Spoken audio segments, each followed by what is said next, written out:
ഏശയ്യ 23 അധ്യായം. ടൈറിനും സീദോനും എതിരെ. ടൈറിനെക്കുറിച്ചുള്ള അരുളപ്പാട്. താർഷീഷിലെ കപ്പലുകളെ വിലപിക്കുവിൻ. ഭവനമോ തുറമുഖമോ അവശേഷിക്കാതെ ടൈർ ശൂന്യമായിരിക്കുന്നു. സൈപ്രസ് ദേശത്തുനിന്ന് അവർ ഇത് അറിഞ്ഞു. തീരദേശവാസികളെ, കടൽ കടന്ന് കച്ചവടം നടത്തുന്ന സീദോൻ വർത്തകരെ, നിശബ്ദരായിരിക്കുവിൻ. ഷീഹോറിലെ ധാന്യങ്ങൾ, നൈൽ തടത്തിലെ വിളവ് ആയിരുന്നു അവരുടെ വരുമാനം. നിങ്ങൾ അതുകൊണ്ട് ജനതകളുടെ ഇടയിൽ വ്യാപാരം ചെയ്തു പോന്നു. സീദോനെ ലജ്ജിക്കുക, എന്തെന്നാൽ സമുദ്രം സംസാരിച്ചിരിക്കുന്നു.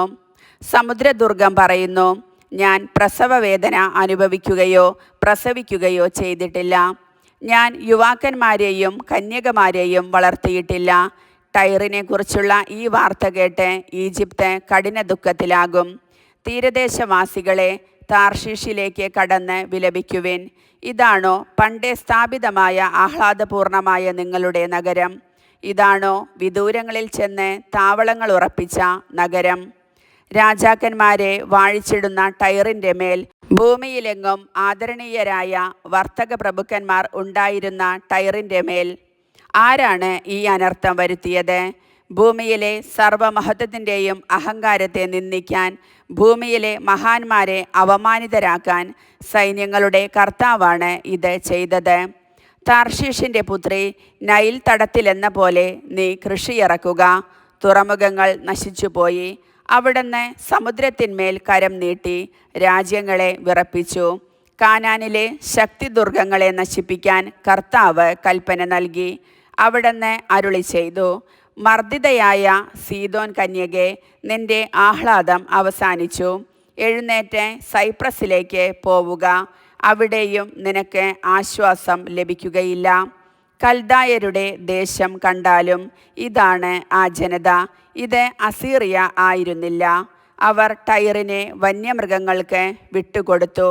അവർ അവിടെ ഉപരോധ ഗോപുരങ്ങൾ പടുത്തുയർത്തുകയും അവളുടെ കൊട്ടാരങ്ങൾ ഇടിച്ചു തകർക്കുകയും ചെയ്തു. അവർ അവളെ നാശകൂമ്പാരമാക്കി. താർഷീഷിലെ കപ്പലുകളെ വിലപിക്കുവിൻ. നിങ്ങളുടെ ശക്തിദുർഗം ശൂന്യമായിരിക്കുന്നു. ഒരു രാജാവിൻ്റെ ജീവിതകാലമായ 70 വർഷത്തേക്ക് ടൈർ വിസ്മരിക്കപ്പെടും. ആ 70 വർഷം പൂർത്തിയാകുമ്പോൾ വേശ്യയുടെ ഗാനത്തിൽ പറയുന്നത് പോലെ ടൈറിന് സംഭവിക്കും. വിസ്മൃതയായ സ്വൈരിണി, വീണമീട്ടി നഗരത്തിന് പ്രദക്ഷിണം വയ്ക്കുക. മധുരസംഗീതം പൊഴിക്കുക, ഗാനങ്ങൾ ആലപിക്കുക. നിന്നെ അവർ ഓർക്കട്ടെ. 70 വർഷം പൂർത്തിയാകുമ്പോൾ കർത്താവ് ടൈറിനെ സന്ദർശിക്കും. അവൾ തൊഴിൽ പുനരാരംഭിക്കും.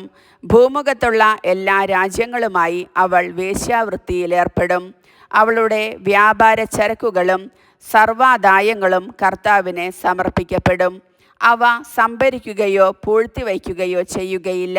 എന്നാൽ അവളുടെ വ്യാപാര ചരക്കുകൾ കർത്താവിൻ്റെ മുൻപിൽ വ്യാപരിക്കുന്നവർക്ക് സമൃദ്ധമായ ഭക്ഷണവും മോടിയുള്ള വസ്ത്രവുമായി ഭവിക്കും. കർത്താവിൻ്റെ വചനം.